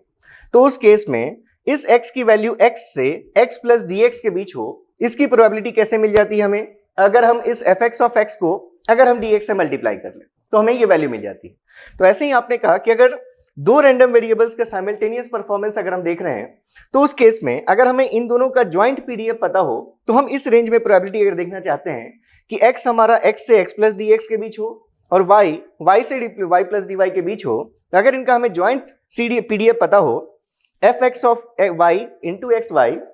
तो इसके लिए हम लिख सकते हैं दिस फंक्शन इंटू, जैसे पहले dx लिखते थे बस, अब यहाँ दो हैं तो दोनों के लिए dx इंटू dy, ये आपका एलिमेंट्री सरफेस एरिया है dx dy। तो अब हमने देखा कि अगर हम इसको हमने डिफाइन किया, इसी चीज को हमने जो अभी लिखा था वो लिख लिया हमने f(x) y of xy dx dy। अब फिर यहाँ से हमने अलग अलग कंसिडर किए केसेस। अगर हम ये स्मॉल इंक्रीमेंटल लेंथ के लिए देख रहे थे, अगर हम उसको चेंज करके जनरल केस कर दें, किसी भी दो पॉइंट के बीच में x वेरी करे और दो पॉइंट्स के बीच में y वेरी करे, उसकी अगर हमें साइमल्टेनियस प्रोबेबिलिटी चाहिए, तो हमने लिखा x की वैल्यू x1 से x2 के बीच हो, y की वैल्यू y1 से y2 के बीच हो। तो हमने क्या किया, यहां पर ये जो हमारे पास प्रोबेबिलिटी थी, अब हमने इसको इंटीग्रेट कर लिया किसके लिए, x की वैल्यू x1 से x2 के बीच हो, y की वैल्यू y1 से y2 के बीच हो। हमने इसका सरफेस इंटीग्रल लिया। ये हमें अल्टीमेटली क्या देगा, वॉल्यूम डिफाइन करेगा। मतलब कोई क्लोज सरफेस क्या इनक्लोज करता है, वॉल्यूम का इनक्लोज करता है। तो ये चीज हमें वैल्यू मिल गई यहां से। अब यहां से फिर हमने देखा यहीं से अगर हम इस ज्वाइंट सीडीएफ को डिफाइन करना चाहें, तो ज्वाइंट सीडीएफ मतलब जैसे सिंगल सीडीएफ अगर हम देखते किसी एक रैंडम वेरिएबल का, तो वो क्या होता है, उस रैंडम वेरिएबल की वैल्यू स्मॉल एक्स से छोटी हो, इसकी क्या प्रोबेबिलिटी है। ऐसे ही अगर आपने दो रैंडम वेरिएबल्स के केस को कंसीडर किया,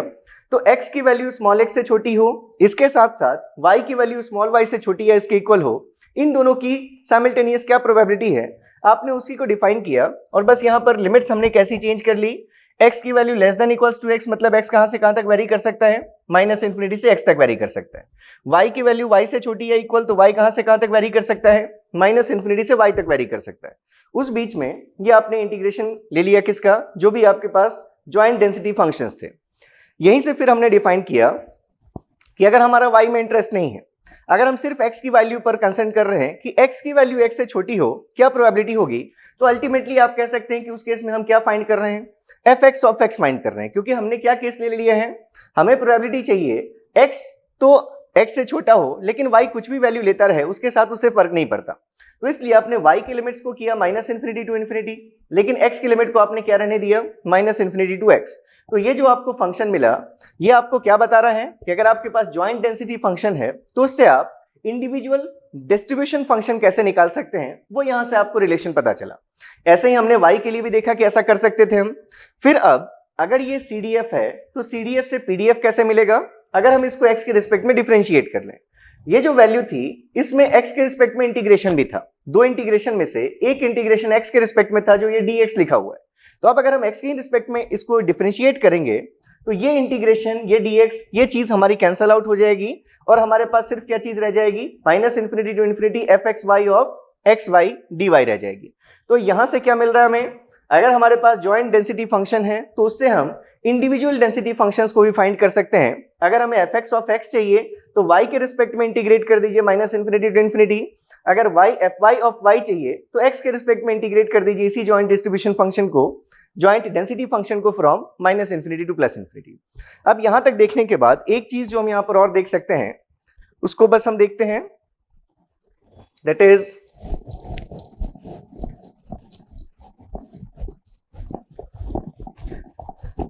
अगर यहां पर अब हम कहें कि x और y अगर हमारे इंडिपेंडेंट रैंडम वेरिएबल्स हैं, क्योंकि पहले हमने लिखा था कि हम ये क्यों कर रहे हैं, अगर किसी एक्सपेरिमेंट को आइडेंटिफाई करने के लिए हमें एक साथ दो रैंडम वेरिएबल्स के वैल्यूज को देखना अगर पड़े, तो ऐसे केस के लिए आपने डिफाइन किया ये ज्वाइंट डिस्ट्रीब्यूशन फंक्शन या ज्वाइंट डेंसिटी फंक्शन।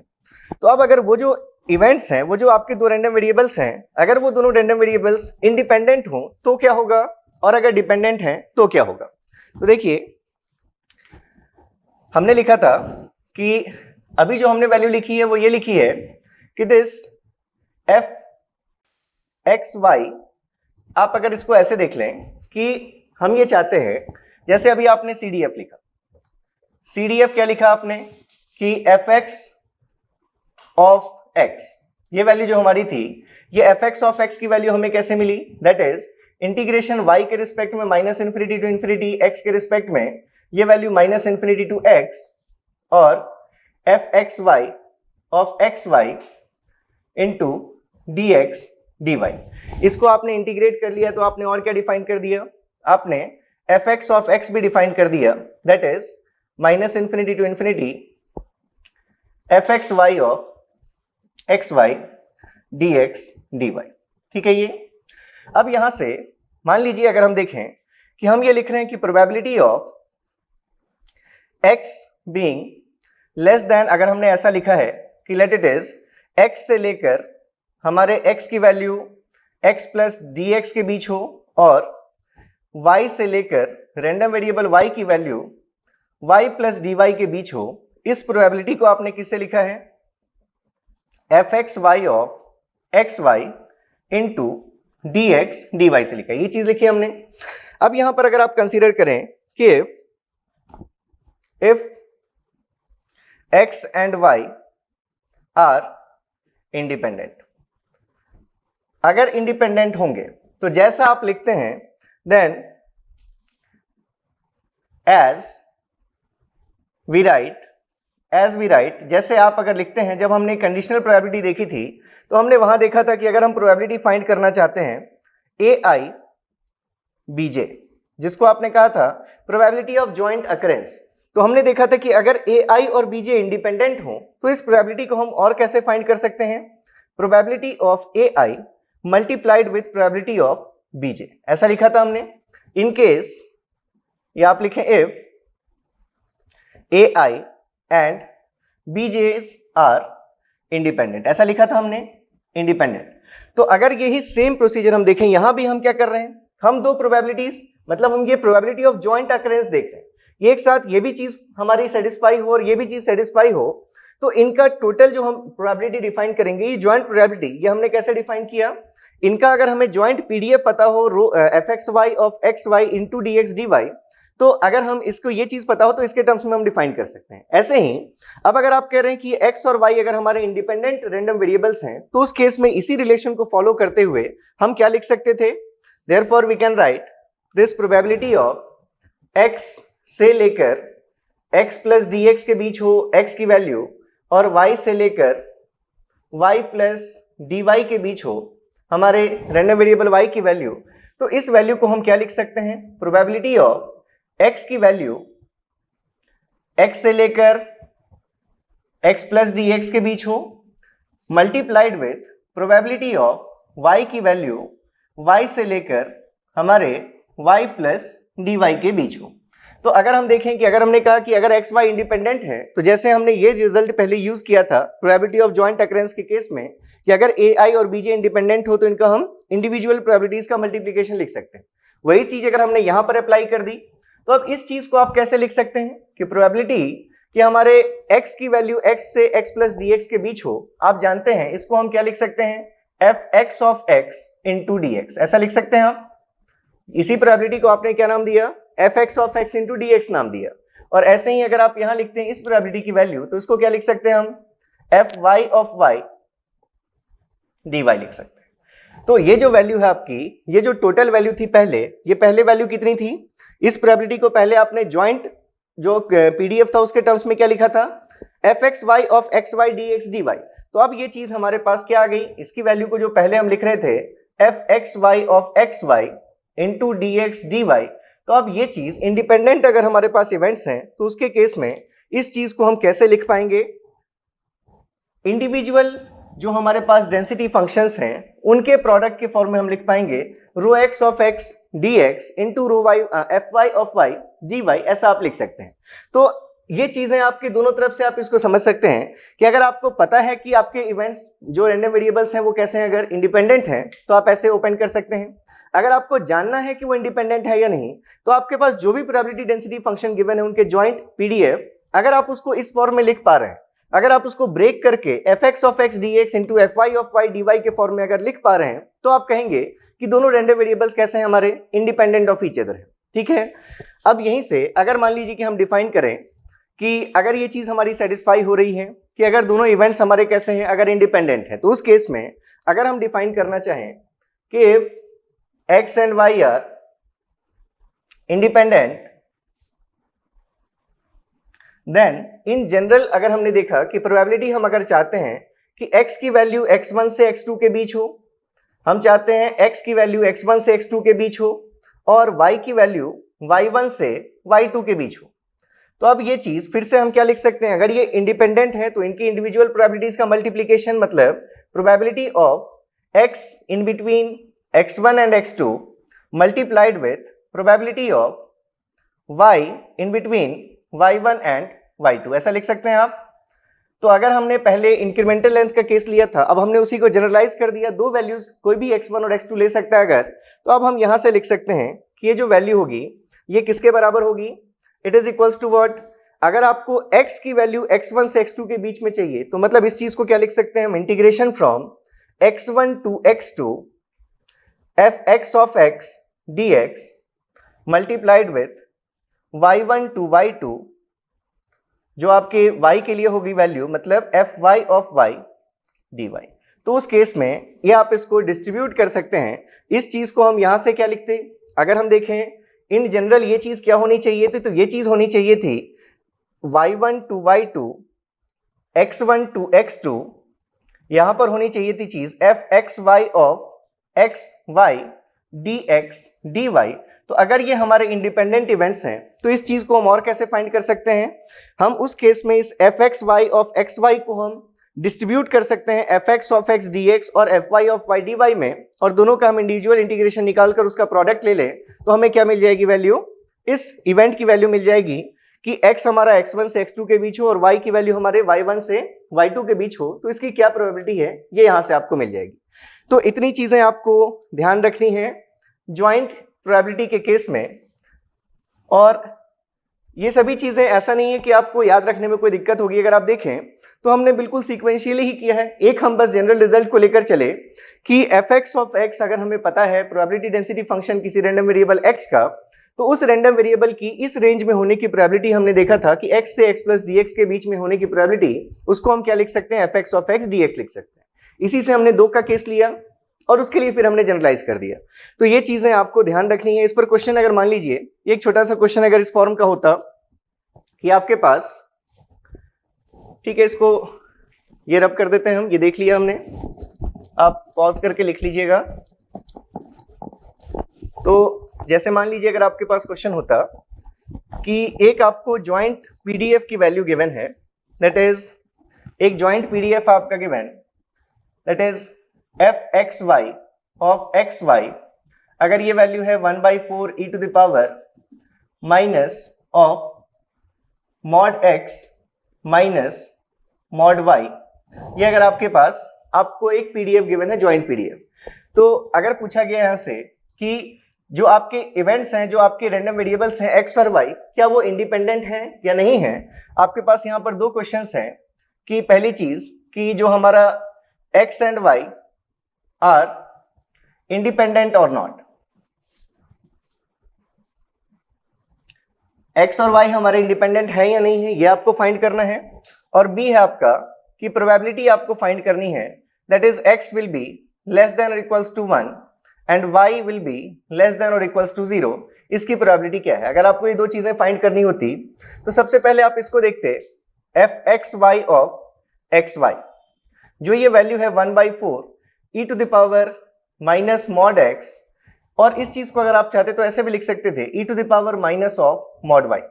तो अगर आप देख रहे हैं कि x और y के इंडिविजुअल टर्म्स को आप अगर अलग कर पा रहे हैं, यहां से आप इसको ऐसे भी लिख सकते थे, आपने अगर इसको लिख लिया 1/2 e to the power minus of mod of x into 1/2 e to the power minus of mod of y, अगर ऐसी चीज आपने ले ली तो आप देख रहे हैं कि इसको हम क्या समझ सकते हैं कि ये क्या हमारा fx ऑफ x है और ये क्या हमारा fy ऑफ y है। अगर आप इस फॉर्म में सेपरेट अगर कर सकते हैं डिस्ट्रीब्यूशन फंक्शन को, डेंसिटी फंक्शन को, तो इसका मतलब आप कह सकते हैं कि जो x और y थे वो क्या है, हमारे इंडिपेंडेंट रैंडम वेरिएबल्स थे। तभी हम इस पीडीएफ को अलग अलग हम लिख पा रहे हैं किसके फॉर्म में कि fx of x y of xy is equals to fx of x into fy of y। तो ऐसा अगर लिख पा रहे हैं मतलब हम कहेंगे कि yes, x and y are independent random variables, therefore we are saying that x and y are independent. ये चीज यहां से हम देख ली हमने। अब अगर ये इंडिपेंडेंट है तो ये जो हमें प्रोबेबिलिटी चाहिए कि x हमारा 1 से छोटा हो, y हमारा 0 से छोटा हो या उसके इक्वल हो, तो इस प्रोबेबिलिटी की वैल्यू को क्या लिख सकते थे हम? इस प्रोबेबिलिटी की वैल्यू को हम यहां पर इसलिए लिख सकते थे कि it is integration from x की लिमिट कहां से कहां तक लेनी है हमें, x की वैल्यू -1 या उससे छोटी हो, मतलब x हम कहां से कहां वेरी कर सकते हैं, -∞ से लेकर कहां तक, -1 तक। उस बीच में आप कैसे करते हैं ये value fx of x dx, fx of x dx क्या होती है वैल्यू? अगर हम fx ऑफ x dx को इंटीग्रेट करेंगे -∞ टू 1, तो आपको इस रैंडम वेरिएबल x की वैल्यू 1 से छोटी हो या उसके इक्वल हो, इसकी वैल्यू प्रोबेबिलिटी मिल जाएगी। और उसको मल्टीप्लाई कीजिए, y के लिए आपको क्या वैल्यूज चाहिए, y की वैल्यू 0 या उससे कम होनी चाहिए। तो यहां पर क्या लिखेंगे हम, -∞ से लेकर कहां तक लिया हमने, 0 तक। उस बीच में क्या लिखेंगे हम, F Y of Y D Y. अब ये चीजें आपको यहीं से आइडेंटिफाई करनी है। आपने लिख लिया है कि एफ एक्स ऑफ एक्स आपका और एफ वाई ऑफ वाई क्या है, ये वैल्यूज आपको यहाँ से दिख रही है। तो यहाँ पर अगर हम देखें तो क्या वैल्यू आ गई, minus infinity to minus one, F x of X की जगह पर हमारे पास वैल्यू है 1/2 e to the power minus of mod X D x into, फिर ये इसके साथ हमारे पास वैल्यू है माइनस इन्फिनिटी टू जीरो, हमें जो इंटीग्रेट करना है that is 1/2 into E to the power minus of mod of Y D Y. तो ये दो इंटीग्रल्स आप अगर सॉल्व कर लेंगे तो आपको ये रिजल्ट मिल जाएगा। तो एक मिनट इसको हम कर ही लेते हैं यहाँ से सॉल्व। तो बस आपको ये देखना है कि अगर आपके पास जो जॉइंट पीडीएफ गिवन है, क्या आप उसको एक्स और वाई के इंडिविजुअल पीडीएफ के मल्टीप्लीकेशन के फॉर्म में रिप्रेजेंट कर सकते हैं। अगर कर सकते हैं तो आपके रैंडम वेरिएबल्स इंडिपेंडेंट हैं, अगर नहीं कर सकते तो नहीं है। आगे हम इंडिपेंडेंट और कोरिलेटेड, अगर हम वर्ड में डिफरेंस होगा क्या, वो भी चीजें हम आगे एनालाइज करेंगे। तो यहां से अगर हमने आगे इसको लिखा, अब आपको क्या जानते हैं आप, ये आपको पता है कि जब भी मॉड के अंदर कोई वैल्यू होती है तो मॉड की वैल्यूज आपको पता है कि अगर हम लिख रहे हैं मॉड ऑफ एक्स, तो मॉड ऑफ एक्स की वैल्यू प्लस एक्स होगी अगर एक्स की वैल्यू हम किसके लिए देख रहे हैं, ग्रेटर देन जीरो के लिए देख रहे हैं, और मॉड एक्स की वैल्यू माइनस एक्स होगी अगर हम किसके लिए देख रहे हैं, लेस देन जीरो के लिए देख रहे हैं। इक्वलिटी का साइन आप किसी में भी ले सकते हैं, ठीक है,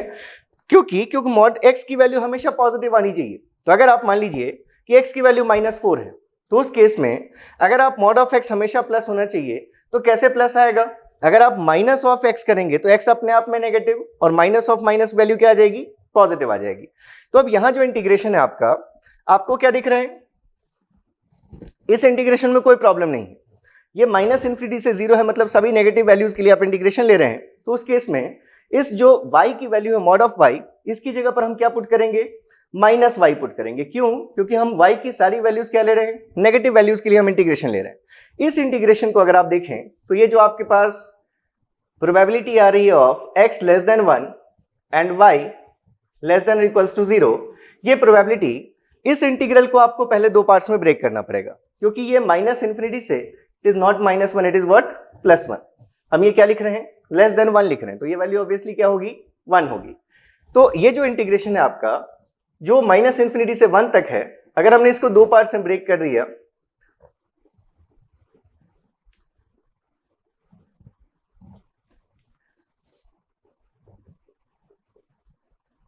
और थर्ड केस है आपका जो y के लिए है आपका minus infinity to 0,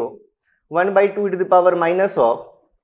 mod y dy। देखिए यहाँ पर हमने इसलिए इसको इसे डिस्ट्रीब्यूट कर लिया जिससे हम यूज कर सकें कि मॉड के अंदर जो फंक्शन है उसकी हम क्या वैल्यू लेंगे। तो जैसे यहां से अगर आप देख रहे हैं 1/2 to the power minus of mod of x, क्या वैल्यू होती है, आप कहां से कहां इंफिनिटी ले रहे हैं, इंटीग्रल माइनस इन्फिनिटी से 0, मतलब सभी नेगेटिव वैल्यूज के लिए देख रहे हैं। तो उस केस में अगर आप सभी नेगेटिव वैल्यूज ऑफ x के लिए देख रहे हैं, तो इस मॉड ऑफ x की वैल्यू क्या होगी, -x होगी, मतलब माइनस ऑफ -x, ये पावर कितना होगा, +x पावर आप पुट करेंगे। यहां 0 से 1 के लिए आप देख रहे हैं, मतलब x की सभी पॉजिटिव वैल्यूज के लिए देख रहे हैं, तो इस मॉड ऑफ x की वैल्यू कितनी होगी, +x होगी, मतलब e टू द पावर आपका क्या आएगा, -x आएगा। यहां पर आप देख रहे हैं माइनस इन्फिनिटी से 0, मतलब y की सभी नेगेटिव वैल्यूज के लिए, तो मॉड ऑफ y की वैल्यू कितनी होगी, -y होगी। ये सारी वैल्यूज आप पुट कर दीजिए। तो यहां से आप लिख सकते थे integration from minus infinity to 0, 1/2 को हम बाहर कर लेते हैं, e to the power +x dx, plus integration from 0 to 1, 1/2 फिर से हमारा बाहर है, e to the power -x dx। Mod x की वैल्यू +x, तो माइनस हमारा साइन बाहर था, ये वैल्यू कितनी आई, -x आई, plus integration from minus infinity to 0, 1/2 constant बाहर, e टू द पावर, इसकी वैल्यू को हमने क्या कहा, क्या पुट करेंगे हम, -y, तो -y इंटू माइनस क्या मिलेगा हमें, +y dy मिलेगा। तो अगर आप ये दोनों पार्ट्स का एरिया या तो आप निकालते हैं इंटीग्रेशन से, एक लाइन में आ जाता, ये वैल्यू क्या आ जाएगी हमारी, 1/2, सब में से कांस्टेंट आप बाहर कर सकते हैं, ठीक है। यहां पर अगर आप करते तो e to the power x का integration e to the power x ही होता, लिमिट्स आपको पुट करनी थी from minus infinity to 0, plus 1/2 constant आपने बाहर ले लिया, e to the power -x का इंटीग्रेशन डिवाइडेड बाय -1, यहां पर आपको वैल्यूज पुट करनी है 0 टू 1, और यहां से आपको वैल्यू पुट करनी थी e to the power y